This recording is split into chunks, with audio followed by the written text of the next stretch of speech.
Please subscribe kids Tamil channel. பல நதிகள் பிறக்கும் அந்த மலைத்தொடரின் பெயர் அருணமலை.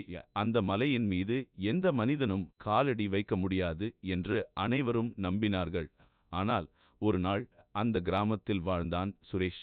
அவன் ஒரு சிறிய விவசாய குடும்பத்தை சேர்ந்தவன்.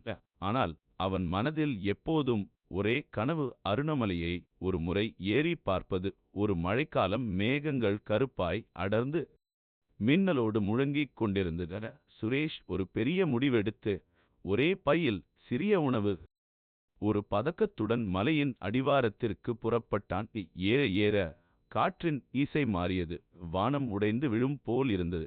ஆனால் சுரேஷின் உள்ளத்தில் இருந்தது ஒரு தீராத தைரியம். 3 நாட்கள் கடந்த பிறகு அவன் ஒரு ஒளி விழுந்த பிரார்த்தனை செய்தான்.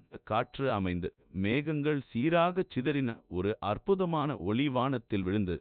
அந்த ஒளி சுரேஷின் அருகில் உள்ள பூமியில் விழுந்தது.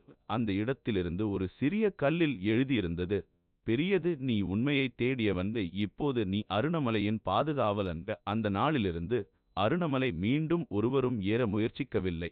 ஆனால் மழை பெய்யும் எல்லா நேரமும் ஒரு நிழல் மேலே நடந்து கொண்டிருக்கும். அது சுரேஷின் ஆவி என்று கிராம மக்கள் நம்புகிறார்கள்.